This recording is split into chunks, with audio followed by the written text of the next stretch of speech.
The report that was made last November 17th of a UFO spotted over Alaska attracted special attention. This sighting was made by an airline pilot with 29 years of experience. The crew claims that while it was flying over Alaska last November, it was followed for 400 miles by strange white, yellow, and amber lights. Of the thousands of reported pilot encounters with UFOs around the world, few are more harrowing than the episode on the 17th of November 1986 involving Japanese Airlines Flight 1628 high above the Alaskan tundra.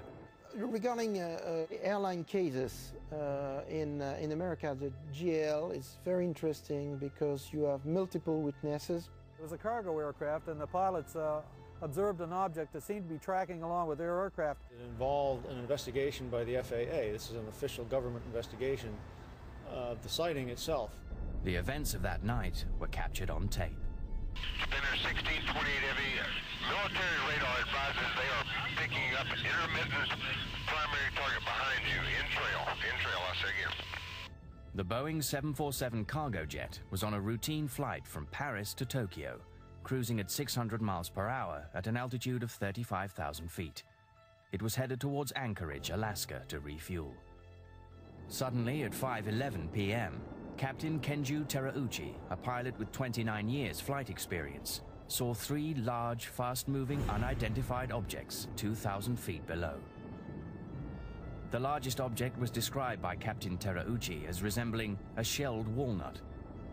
Captain Terauchi said that the main craft was twice the size of an American aircraft carrier. Co-pilot said it was as solid there as if you were seeing an oncoming jet with its lights on, except it wasn't an oncoming jet. 747 was nothing compared to this big flying saucer. After several minutes of observing the UFOs, the pilots realized that the objects were now matching their speed, 600 miles an hour, and tracking them. The captain reported that the objects began, quote, making moves that are impossible for any man-made aircraft to perform. Then, without warning, two of the smaller craft suddenly rose and shot directly in front of the pilot's window. The objects came so close to the aeroplane that Captain Terauchi recalled that the intense glow made his face feel warm. All of a sudden they appear and they're traveling right in front of the aircraft. And they were sort of wobbling back and forth as they moved. They seemed to be only 1,000, maybe 2,000 feet in front of the aircraft and traveling at 600 and some miles an hour. At that very moment, their radio link to Anchorage went dead, leaving the aircraft flying blind. A horrifying catastrophe was seconds away when the UFOs rose and veered left. Deviate from some object, equating 240. Spinner 1628 heavy, deviations approved as necessary for traffic. It's quite a bit. Make a formation.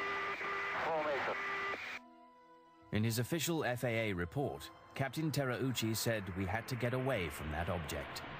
Spinner 1628, sir, do you still have the traffic? Disappears, Spinner 1628. Spinner 1628, if I understand, you do not see the traffic any longer? Okay. Moments later, an urgent message came in from Elmendorf Air Force Base.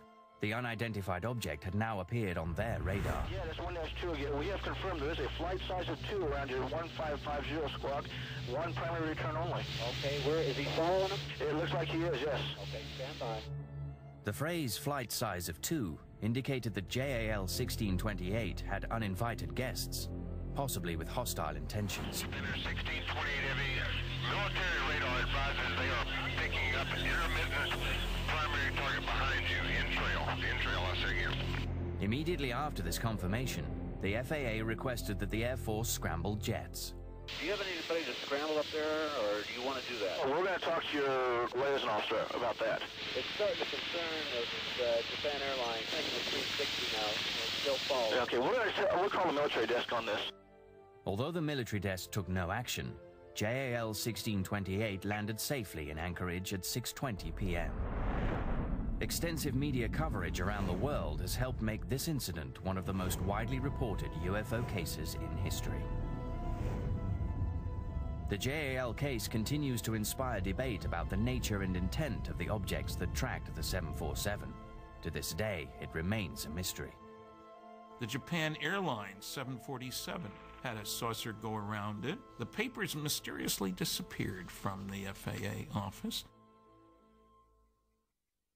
The 30th of January 1987. Only 2 months after the JAL report, a similar UFO event took place in Alaskan skies. But this one involved the US military. A US Air Force KC-135, flying from Elmendorf Air Base in Anchorage to Eielson Air Force Base near Fairbanks, reported a chilling UFO-related incident at 20,000 feet. Utility traffic for us around 1 o'clock. Can't really tell the distance. Seems to be about full altitude. Actor 29, negative. I have no traffic, and you're 1 o'clock. The pilots reported that the object was strikingly similar to the UFO seen by the JAL flight, a massive, disc-shaped, noiseless object larger than an aircraft carrier. Seconds later, Anchorage Air Traffic Control asked whether the KC-135 still had the object in sight. The pilot replied yes, and added that the object was now only 40 feet from his aircraft. The recent incident involving JAL Flight 1628 even came up in their cockpit recording. We're from California, just visiting up here. People see this sort of thing a lot other than Japan Airline type? Actor 29, it's very rare seeing the lights up there. 30 minutes later, the Anchorage control tower passed on a message from the local FAA office. Actor 29, the quality assurance staff at the Anchorage Center here requests you give them a call after you land at Eielson. That is concerning the object we're looking at? Affirmative, sir. I think pilots make especially good UFO witnesses. They know what's normal in the sky and what isn't. They've seen all different kinds of airplanes routinely. When a pilot reports a UFO, there's a better than average chance that that's what it was. The 31st of January 1987. Less than 24 hours after the KC-135 encounter, yet another UFO-related incident occurred in the skies above Alaska.